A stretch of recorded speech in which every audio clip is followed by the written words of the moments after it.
بسم اللہ الرحمن الرحیم۔ السلام علیکم جماعت چہارم کی عزیز طلباء و طلبات، آج ہم اردو جماعت چہارم کی کتاب کا آخری جائزہ نمبر 5 کرنے جا رہے ہیں۔ تو چلیے شروع کرتے ہیں۔ سوال نمبر 1، دیے ہوئے اشاروں کی مدد سے کہانی سنائیں، نیز اس کا کوئی اچھا سا عنوان اور اخلاقی سبق بھی بتائیں۔ تو میں آپ کو کہانی سناتی ہوں اور اس کے آخر میں اس کا عنوان اور اخلاقی سبق بھی بتاؤں گی۔ ایک لالچی آدمی کے پاس ایک عجیب و غریب مرغی تھی۔ یہ مرغی روز سونے کا انڈا دیتی تھی۔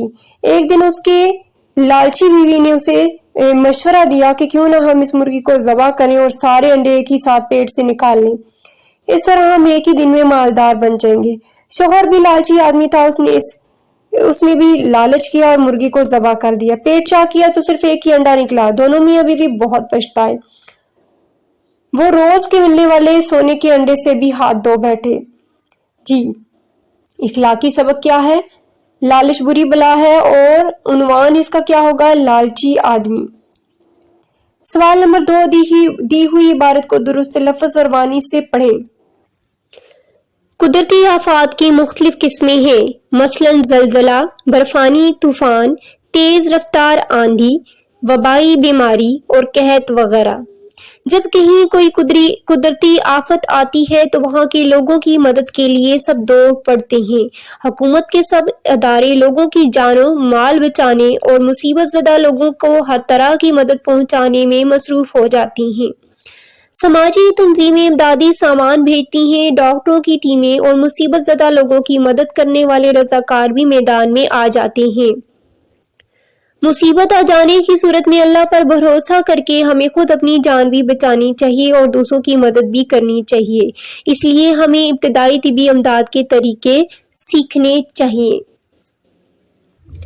سوال نمبر 3 ہے، خط کشیدہ الفاظ کے متضاد لکھ کر جملے مکمل کریں۔ جمیلہ آج نہیں تو ڈیش ضرور کامیاب ہو جائے گی۔ خط کشیدہ لفظ ہے آج، جس کا متضاد ہے کل۔ مسجد میں امیر اور ڈیش سب اکٹھے تھے۔ خط کشیدہ لفظ ہے امیر اور اس کا متضاد ہے غریب۔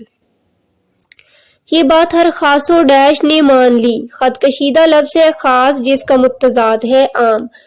یہ بات ہر خاص و عام نے مان لی۔ اللہ تعالیٰ ہمارا خالق اور ہم اس کی مخلوق ہیں۔ یہاں پہ آپ مخلوق لکھیں گے۔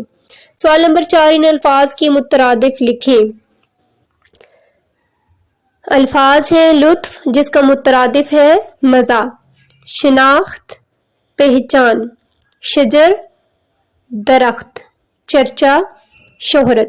سوال 5، دیے ہوئے سابقوں اور لاحقوں کو استعمال کرتے ہوئے الفاظ بنائیں۔ سابقے ہیں ہمارے پاس کم، بد اور گل۔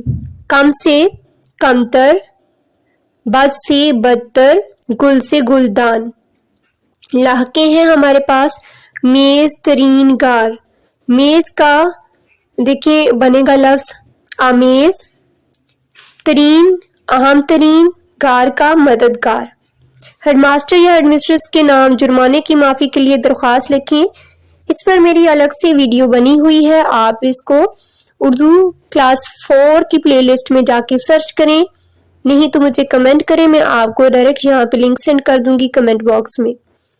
اگلا سوال ہے، دیے ہوئے اشارات کی مدد سے بانی قائد اعظم محمد علی جناح پر ایک مضمون لکھیں۔ اشارات ہیں ہمارے پاس جائے پیدائش، پورا نام، تاریخ پیدائش، الگ ملک کا قیام، پیشہ، آزادی کے لیے جدوجہد، وفات، کب اور کہاں سے تعلیم حاصل کی، قرارداد پاکستان کی منظوری اور مزار۔ تو سب سے پہلے دیکھیں جائے پیدائش اور پورا نام ہے تو ہم ادھر سے شروع کریں گے۔ قائد اعظم رحمۃ اللہ علیہ کا پورا نام محمد علی جناح تھا۔ پورا نام ہم نے لکھ لیا، اب ہے جائے پیدائش اور تاریخ پیدائش۔ آپ رحمۃ اللہ علیہ 25 دسمبر 1876 کو کراچی میں پیدا ہوئے۔ جائے پیدائش اور تاریخ پیدائش بھی ہو گیا۔ اب ہے الگ ملک کا قیام۔ آپ رحمۃ اللہ علیہ نے ابتدائی تعلیم مشن اسکول ہائی سے کراچی سے حاصل کی اور آپ رحمۃ اللہ علیہ نے میٹرک کا امتحان پاس کیا اور بیرسٹری کی تعلیم کے لیے لندن روانہ ہو گئے۔ تھوڑا سا یہ تعلیم کا بھی آپ بتائیں گے یہاں پہ، ٹھیک ہے۔